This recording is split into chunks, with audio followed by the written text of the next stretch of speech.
അതിൻ്റെ കണ്ടിന്യൂഷൻ തന്നെയാണ്. നെക്സ്റ്റ് നമ്മൾ പറയാൻ പോകുന്ന topic tourism demand. Tourism demand എന്ന് പറഞ്ഞിട്ടുണ്ടെങ്കിൽ the total number of person who travel or wish to travel to use tourist facilities and services at the place away from their places of work and residence. ചുരുക്കി പറഞ്ഞാൽ ഒരാൾക്ക് യാത്ര ചെയ്യാൻ ഉദ്ദേശിക്കുന്നുണ്ട്, അയാൾക്ക് അവിടെ ഒരുപാട് ട്രാവലേഴ്സ്, നമ്പർ ഓഫ് ട്രാവലേഴ്സ്, ഒരുപാട് പേര്, ടോട്ടൽ നമ്പർ ഓഫ് ട്രാവലേഴ്സ് അവിടെ എത്തിപ്പെടുന്നുണ്ട്. അയാളെ സ്വന്തം സ്ഥലം ഒഴിവാക്കിയിട്ട് വേറൊരു സ്ഥലത്ത് പോയിട്ട് അവിടുത്തെ ഫെസിലിറ്റിയും സർവീസൊക്കെ ഉപയോഗിക്കാൻ റെഡി ആണെന്നുണ്ടെങ്കിൽ അതിനെ പറഞ്ഞ പേരാണ് എന്ത്, ടൂറിസം ഡിമാൻഡ് എന്ന് പറഞ്ഞിട്ടുണ്ടെങ്കിൽ. അത് അങ്ങനെ ഒരു ഡിമാൻഡ്, ഒരുപാട് നമ്പർ ഓഫ് ട്രാവലേഴ്സിനെ അവിടെ അട്രാക്റ്റ് ചെയ്യണമെന്നുണ്ടെങ്കിൽ, നമ്പർ ഓഫ് ട്രാവലേഴ്സിനെ ആ സ്ഥലത്തേക്ക് അട്രാക്റ്റ് ചെയ്യുന്നതിന് പറഞ്ഞ പേരാണ് എന്ത്, ടൂറിസം ഡിമാൻഡ് എന്ന് പറഞ്ഞാൽ. ഒരുപാട് ആൾക്കാരെ, ട്രാവലേഴ്സിനെ നമ്മളവിടെ അട്രാക്റ്റ് ചെയ്യണമെന്നുണ്ടെങ്കിൽ നമുക്ക് അവിടെ എന്തെങ്കിലും ഒരു സ്പെഷ്യാലിറ്റി വേണം. ഇപ്പോൾ എൻവിയോൺമെൻറ്റലാവാം, അതല്ലെങ്കിൽ നമ്മളവിടുത്തെ ക്ലൈമറ്റ് ആവാം, അതല്ലെങ്കിൽ നമ്മളെ ഹിസ്റ്റോറിക് പരമായിട്ടുള്ള എന്തെങ്കിലും പ്രത്യേകതയാവും. ഇങ്ങനെയൊക്കെ എന്തെങ്കിലും പ്രത്യേകത ഉണ്ടെങ്കിൽ മാത്രമേ നമ്മൾ ആ സ്ഥലങ്ങളിൽ എന്താവുള്ളൂ, ആൾക്കാർ കൂടുതലായിട്ട് വരുള്ളൂ.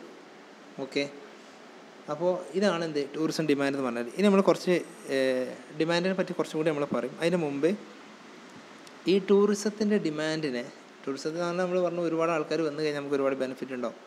അങ്ങനെ ഈ ടൂറിസത്തിൻ്റെ ഡിമാൻഡിനെ ഓരോരുത്തരും അപ്രോച്ച് ചെയ്യുന്ന രീതി വ്യത്യാസമുണ്ട്. ടോട്ടൽ നമ്പർ ഓഫ് ആൾക്കാർ അവിടെ വരുന്നതാണ് എന്ത്, ഡിമാൻഡ് നമ്മൾ പറഞ്ഞു കഴിഞ്ഞു. ആദ്യമായിട്ട് ഈ വരുന്ന ആൾക്കാരെ എങ്ങനെയാണ് നമ്മൾ സ്വീകരിക്കേണ്ട അപ്രോച്ചസ് പറഞ്ഞിട്ടുണ്ടെങ്കിൽ, ഒന്നാമത് economic approach, idea of elasticity. What happen to quantity demanded when the price or other things changes. നമ്മൾ അവിടെ എത്തുന്ന സമയത്ത് നമുക്കവിടെ അത്യാവശ്യം ടൂറിസം കാര്യങ്ങളൊക്കെ ഉണ്ട്. എക്കണോമിക് അപ്രോച്ച് എന്ന് പറഞ്ഞിട്ടുണ്ടെങ്കിൽ സിമ്പിളായിട്ട് പറയുകയാണെങ്കിൽ അഫോർഡബിൾ ആയിട്ടുള്ള രീതിയിൽ, കസ്റ്റമർക്ക് കീശ കാലിയാവാത്ത രീതിയിൽ, എന്നാൽ ചെറിയ രീതിയിൽ നമുക്കും ബെനിഫിറ്റാണ്, അവർക്കും ചെറിയ ചിലവ് ചുരുങ്ങിയ രീതിയിൽ അവിടെ എത്തിപ്പെടാൻ പറ്റുന്നുണ്ടെങ്കിൽ ആ രീതിയിൽ ഒരു ട്രാവൽ ഡെസ്റ്റിനേഷൻ പ്രിപ്പയർ ചെയ്യാന്നുണ്ടെങ്കിൽ, അവിടുത്തെ പ്രൈസും കാര്യങ്ങളൊക്കെ നോർമലാണ്, അഫോർഡ് ചെയ്യാൻ പറ്റുന്ന രീതിയാണെന്നുണ്ടെങ്കിൽ ആ അപ്രോച്ചിനെ പറയുന്ന പേരാണിത് എക്കണോമിക് അപ്രോച്ച്. സ്വാഭാവികമായിട്ടും കോസ്റ്റ് കുറവാണെന്നുണ്ടെങ്കിൽ number of visitors automatically improve ആവും, ഓട്ടോമാറ്റിക്കലി ടൂറിസം ഡിമാൻഡ് എന്താവും, ഇൻക്രീസ് ആവും. രണ്ടാമത്തെ അപ്രോച്ചാണ് psychological approach. What personally traits and external influence will affect the willingness to buy tourism product. അതായത് രണ്ടാമത് പറഞ്ഞ സൈക്കോളജിക്കൽ അപ്രോച്ച് എന്ന് പറഞ്ഞിട്ടുണ്ടെങ്കിൽ, നമ്മളവിടെ വന്നിട്ടുണ്ടെങ്കിൽ, അല്ലെങ്കിൽ അവിടെ ചില, ഇപ്പോൾ ഒരു ജസ്റ്റ് ഒരു എക്സാമ്പിൾ പറയാം, തണുപ്പുള്ള ഏതെങ്കിലും സ്ഥലത്ത് ഊട്ടിയോ കൊടൈക്കനാലോ പോയി ഒരു 1 ഡേ അല്ലെങ്കിൽ 2 ഡേ ആവണമെന്നുണ്ടെങ്കിൽ നമ്മളവിടെ അഫോർഡബിളായിട്ട് താമസിക്കാൻ പറ്റണം. അല്ലെങ്കിൽ അവർക്ക് ഉദ്ദേശിക്കുന്ന എന്തെങ്കിലും ഒരു ഫാക്ടർ ഉണ്ട്. ഇപ്പോൾ ഈ പറഞ്ഞിട്ടുള്ള സ്ഥലങ്ങളിലൊക്കെ നമ്മൾ പോകുന്നത് നമ്മളെ ക്ലൈമറ്റിൽ നിന്ന് മാറിയിട്ട് അവരൊരു തണുത്ത ക്ലൈമറ്റ് ആസ്വദിക്കാൻ വേണ്ടിയിട്ടാണ്. അപ്പോൾ അതാണ് എന്ത്, സൈക്കോളജിക്കൽ അപ്രോച്ച് എന്ന് ഉദ്ദേശിക്കണേ. ഇനി മൂന്നാമത്താണ് geographical approach. Brings into perspective of determinants of demand other than price, those will influence participation and possible participation in tourism. Price നോക്കാതെ അവിടെ എങ്ങനെയെങ്കിലും എത്തിപ്പെടണം, അത്രയും ഒരു സീനിയറിയും കാര്യങ്ങളൊക്കെ ഉണ്ട്, അല്ലെങ്കിൽ ഭൂമിശാസ്ത്രപരമായിട്ട് ഒരുപാട് പ്രത്യേകതകളൊക്കെ ഉള്ള സ്ഥലമാണെന്നുണ്ടെങ്കിൽ നമ്മൾ എന്ത് റിസ്ക് എടുത്തും അവിടെ എത്തിപ്പെടും. ഒരു എക്സാമ്പിൾ പറയുകയാണെങ്കിൽ നമ്മൾ മണാലി പോവുക, കുളു പോവുക, അങ്ങനെയൊക്കെ സ്ഥലങ്ങളിലൊക്കെ നമ്മൾ എത്തിപ്പെടുന്നത് എന്തുകൊണ്ടാണെന്നുണ്ടെങ്കിൽ ആ ഡെസ്റ്റിനേഷൻ്റെ അവിടുത്തെ സ്പെഷ്യാലിറ്റി കൊണ്ടാണ്. സ്വാഭാവികമായിട്ടും ഓട്ടോമാറ്റിക്കലി നല്ല സർവീസും കാര്യങ്ങളും പ്രൊവൈഡ് ചെയ്ത് കഴിഞ്ഞാൽ അവിടെ എന്താവും, ടൂറിസം നല്ല രീതിയിൽ ഡെവലപ്പ് ആവും. ഇങ്ങനെയൊക്കെയാണ് ടൂറിസത്തിനെ ഡെവലപ്പ് ആക്കുന്ന അപ്രോച്ചസ് എന്ന് പറഞ്ഞാൽ. ഇനി നമ്മൾ പറയാൻ പോകുന്നത് 3 ടൈപ്പ് ടൂറിസം ഡിമാൻഡുകളാണ്. വെരി സിമ്പിളാണ്. ടൂറിസം ഡിമാൻഡ് എന്ന് പറഞ്ഞിട്ടുണ്ടെങ്കിൽ ഇതൊരു കോൺസെപ്റ്റാണ്. ഈ കോൺസെപ്റ്റ് പ്രകാരമുള്ള ടൂറിസം ഡിമാൻഡ് 3 ഉള്ളത്. ഒന്നാമത് എഫക്റ്റീവ് ഡിമാൻഡ് എന്ന് പറയും. എഫക്റ്റീവ് ഡിമാൻഡ് എന്ന് പറഞ്ഞിട്ടുണ്ടെങ്കിൽ effective demand actual number of participants in A tourism or those who are travelling. എന്ത് റിസ്ക് എടുത്തിട്ടും നമ്മൾ അവിടെ എത്തിപ്പെടും, അല്ലെങ്കിൽ ആ സ്ഥലത്ത് നമ്മൾ പോവും എന്ന് ഉറപ്പുണ്ടെങ്കിൽ ആ സ്ഥലത്തിൽ അങ്ങനത്തെ ഡിമാൻഡിനെ പറഞ്ഞ പേരാണത് എഫക്റ്റീവ് ഡിമാൻഡ്. അതിൽ പ്രൈസ് ഒരു വിഷയമാവില്ല ചിലപ്പോൾ. അതായത് ഏതൊക്കെ ഒരുപാട് ഫാക്ടറുകൾ ഇതിന് പിന്നിലുണ്ടെന്നുണ്ടെങ്കിലും അതൊന്നും നമ്മളെ ഇൻഫ്ലുവൻസ് ചെയ്യുന്നൊരു ഫാക്ടറേ ആവില്ല. നമ്മൾ എന്ത് ചെയ്യും, എന്ത് റിസ്ക് എടുത്തിട്ടും അവിടെ എത്തിപ്പെടും. അതിനെ പറഞ്ഞ പേരാണെന്ത്, എഫക്റ്റീവ് ഡിമാൻഡ്. രണ്ടാമത്തെ ഡിമാൻഡാണ് suppressed demand. Suppressed demand comprises of people who would like to travel but do not travel for some purpose. Potential demands refers to those would travel at some future date if the circumstances changes. Just ഒരു example പറയാം. ഊട്ടിയിൽ നല്ല തണുപ്പാണെന്നുണ്ടെങ്കിൽ ആൾക്കാർ സ്വാഭാവികമായിട്ടും കൂടുതൽ ആൾക്കാർ ഇങ്ങനെ അവിടെ എത്തിപ്പെടും. അപ്പോൾ നമ്മൾ പോകാൻ ഉദ്ദേശിക്കുന്ന സമയത്ത് പെട്ടെന്ന് നമ്മൾ അറിഞ്ഞു എന്താ അവിടെ തണുപ്പ് വളരെ കുറവാണ്, നമ്മളിവിടുത്തെ ടെമ്പറേച്ചർ പോലെ തന്നെയാണ് അവിടെയെന്ന് അറിഞ്ഞിട്ടുണ്ടെങ്കിൽ നമുക്ക് പോകാൻ ആഗ്രഹമുണ്ട്. പക്ഷേ ടെമ്പറേച്ചറൊന്നും കറക്റ്റ് അല്ല എന്നുണ്ടെങ്കിൽ നമ്മൾ സ്വാഭാവികമായിട്ട് എന്താവും, ഇനി ഒന്നുകൂടി തണുപ്പ് വരട്ടെ, അല്ലെങ്കിൽ തണുപ്പ് കാലം വരട്ടെ. അതല്ലെങ്കിൽ നമ്മളവിടെ പോകാൻ ഉദ്ദേശിക്കുന്ന സ്ഥലത്ത് അവിടെ ഭയങ്കര മഴയാണ്, നമുക്കൊരിക്കലും പുറത്തിറങ്ങാൻ പറ്റാത്തൊരവസ്ഥയാണ്. അപ്പോൾ ചില ആൾക്കൊന്നും മഴയൊന്നും ഇഷ്ടമുണ്ടാവില്ല, അതായത് ചളി കാര്യങ്ങളൊക്കെ ആകുമ്പോൾ ഒന്നും പുറത്തൊന്നും സൈറ്റ് സീയിങ് ഒന്നും പറ്റില്ല, ജസ്റ്റ് വണ്ടിയിലിരുന്ന് മാത്രമേ കാണാൻ പറ്റുള്ളൂ. അപ്പോൾ അങ്ങനത്തെ ഒരു ചെറിയ ചെറിയ ഓബ്സ്റ്റക്കിൾസ് വരുന്ന സമയത്ത് സ്വാഭാവികമായിട്ടും നമ്മൾ എന്ത് ചെയ്യില്ല, ആ സ്ഥലങ്ങളിൽ പിന്നൊരിക്കൽ നമുക്ക് പോകാമെന്ന് പറയും. പോകാൻ നമുക്ക് ആഗ്രഹമുണ്ട്, പക്ഷെ നമ്മൾ ഒരിക്കലും പോകില്ല എന്ന് പറയുന്നില്ല, പോകണം.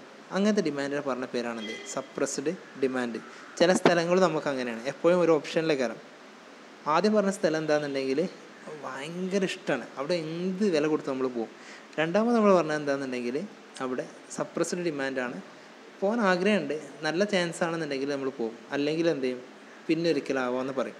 ഇനി മൂന്നാമത്താണ് നോ ഡിമാൻഡ്. ഒരു കാരണവശാലും ഒരു താല്പര്യമില്ല അവിടെ അങ്ങോട്ട് പോകാൻ. അതായത് ചിലപ്പോൾ ഒരുപാട് പ്രാവശ്യം പോയതുകൊണ്ടാവാം, അല്ലെങ്കിൽ അവിടെ പ്രത്യേകിച്ച് ഇപ്പോൾ ഇവന് പോയിട്ട് ഒരു ഫീലൊന്നും തോന്നുന്നുണ്ടാവില്ല, അതുകൊണ്ടായിരിക്കാം. No demand those who simply do not wish to travel or are unable to travel constituting a category of no demand. ചുരുക്കി പറഞ്ഞാൽ വേറൊരു സ്ഥലമുണ്ട്, ഇപ്പോൾ അയാൾക്ക് ഇന്ത്യ വിട്ട് പോകണം, അയാളുടെ കയ്യിൽ പാസ്പോർട്ടില്ല, പാസ്പോർട്ടൊന്നും എടുത്തിട്ടില്ല, പാസ്പോർട്ട് എടുക്കാത്ത ഒരാളാണെന്നുണ്ടെങ്കിൽ സ്വാഭാവികമായിട്ടും അയാൾക്ക് ഒറ്റയ്ക്ക് അവിടെ ഒന്ന് പോകണം എന്നുള്ള പോസിബിലിറ്റി ഇല്ല. അതല്ലെങ്കിൽ അയാൾക്ക് ഏതെങ്കിലും ഒരു രാജ്യം ട്രാവൽ ബാന് വെച്ചിട്ടുണ്ട്, ആ രാജ്യത്തേക്ക് അയാൾക്ക് എൻട്രി പെർമിറ്റ് ഇല്ല എന്നുണ്ടെങ്കിൽ അയാൾ ആഗ്രഹിച്ചിട്ട് കാര്യമില്ല, നോ ഡിമാൻഡ്. അങ്ങനത്തെ സ്ഥലത്ത് മൂപ്പർക്ക് പോകാനും താല്പര്യമില്ല എന്നുണ്ടെങ്കിൽ അവിടെ എന്തില്ല, ഡിമാൻഡില്ല. ഇതാണ് നമ്മൾ പറഞ്ഞ 3 ടൂറിസം ഡിമാൻഡ്. ഇനി നമ്മൾ ലാസ്റ്റ് പറയാൻ പോകുന്ന ഈ ചാപ്റ്ററിലെ ഫസ്റ്റ് മൊഡ്യൂളിലെ ഏറ്റവും ലാസ്റ്റ് ടോപ്പിക്കാണ് ഗ്രീൻ ടൂറിസം. ആ പേര് തന്നെ ഉണ്ട്, ഗ്രീൻ ടൂറിസം എന്ന് ഉദ്ദേശിക്കുന്നത് എന്താണെന്നുണ്ടെങ്കിൽ അതിന് വേറൊരു പേരും കൂടി പറയും, also known as nature based tourism or sustainable tourism. ഈ ഗ്രീൻ ടൂറിസം എന്ന് പറഞ്ഞിട്ടുണ്ടെങ്കിൽ നമ്മൾ ആദ്യം എഴുതിയത് വായിക്കാം. It's A great demand will continue, it's A growth in the future since many travelers are now aware of the negative impact of tourism might have on environment and have therefore become more responsible with regards to sustainability. ഒരു tourism ഏതൊരു ട്രാവലറിൻ്റെയും ഏറ്റവും important ആയിട്ടുള്ള റെസ്പോൺസിബിലിറ്റിയാണ് എന്തെന്നുണ്ടെങ്കിൽ ആ ഡെസ്റ്റിനേഷനെ ഒരിക്കലും നശിപ്പിക്കാൻ പാടില്ല. നമ്മളിപ്പോൾ ഇതിൽ പറഞ്ഞ എന്താ, ഗ്രീൻ ടൂറിസം ഉദ്ദേശിക്കുന്നത് എന്താണെന്നുണ്ടെങ്കിൽ എൻവയോൺമെൻറ്റിനെ പ്രൊട്ടക്റ്റ് ചെയ്തുകൊണ്ടായിരിക്കണം നമ്മളെ ഏതൊരു യാത്ര ഉണ്ടാവേണ്ടത്, ഏതൊരു ടൂറിസം നമ്മൾ വളരേണ്ടത്. ഒരു എക്സാമ്പിൾ, കാട്ടിൽ പോയിട്ടുണ്ടെങ്കിൽ പ്ലാസ്റ്റിക് വലിച്ചെറിയാതിരിക്കുക, ഇതൊരു ഗ്രീൻ ടൂറിസത്തിന് ഏറ്റവും വലിയ എക്സാമ്പിളാണ്. അപ്പോൾ നേച്ചറിനെ നമ്മൾ പ്രൊട്ടക്റ്റ് ചെയ്യണം. നമ്മൾ ആരോ പണ്ട് പറഞ്ഞ് കേട്ടിട്ടില്ലേ, ഈ ഭൂമിയിലുള്ളതെല്ലാം നമ്മളെ മാത്രം സ്വന്തമല്ല, നമുക്ക് മുന്നേ കഴിഞ്ഞു പോയ ഒരുപാട് ആൾക്കാർ നമുക്ക് വേണ്ടി തന്നു പോയതാണ്. ഇത് നമ്മൾ തീർച്ചയായിട്ടും വരുന്ന ഒരു ജനറേഷനും കൂടി എന്ത് ചെയ്യണം, അത് പാസ് ചെയ്യണം.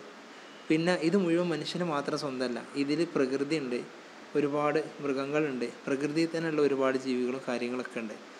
എല്ലാവർക്കും ഒരുപോലെ എൻജോയ് ചെയ്യാനും അനുഭവിക്കാനുള്ള ഒരു കാര്യമാണെന്ത്, ഈ നേച്ചർ എന്ന് പറഞ്ഞു കഴിഞ്ഞാൽ. അപ്പോൾ ഒരു നേച്ചർ ടൂറിസം ഉള്ള സ്ഥലമാണെന്നുണ്ടെങ്കിൽ ഒരു ഇക്കോ ഫ്രണ്ട്ലി ആയിട്ടുള്ള പ്ലേസ് ആയിരിക്കണം. ഒരു കാരണവശാലും അവിടെ ഒരു കോട്ടം വരുന്ന രീതിയിലോ അല്ലെങ്കിൽ ഇതിനെ നശിപ്പിക്കുന്ന രീതിയിലോ ഒരിക്കലും ഒരു ടൂറിസ്റ്റും പെരുമാറാൻ പാടില്ല. ഗ്രീൻ ടൂറിസം എന്ന് പറഞ്ഞാൽ എല്ലാ ട്രാവലേഴ്സിൻ്റെയും ഒരു റെസ്പോൺസിബിലിറ്റിയാണ്. ആ ടൂറിസം ഡെസ്റ്റിനേഷൻ പ്രൊട്ടക്റ്റ് ചെയ്യുക, അവിടേക്ക് ഹാംഫുൾ ആയിട്ടുള്ള രീതിയിൽ ഒന്നും ചെയ്യാതിരിക്കുക, ഇതാണെന്ത് ഗ്രീൻ ടൂറിസം. അപ്പോൾ ഇത്രയും പറഞ്ഞുകൊണ്ട് നമ്മളെ ഒന്നാമത്തെ മൊഡ്യൂൾ ഇവിടെ അവസാനിക്കുകയാണ്. അപ്പോൾ എല്ലാവർക്കും നല്ലൊരു ദിനം ആശംസിക്കുന്നു. Thank you very much.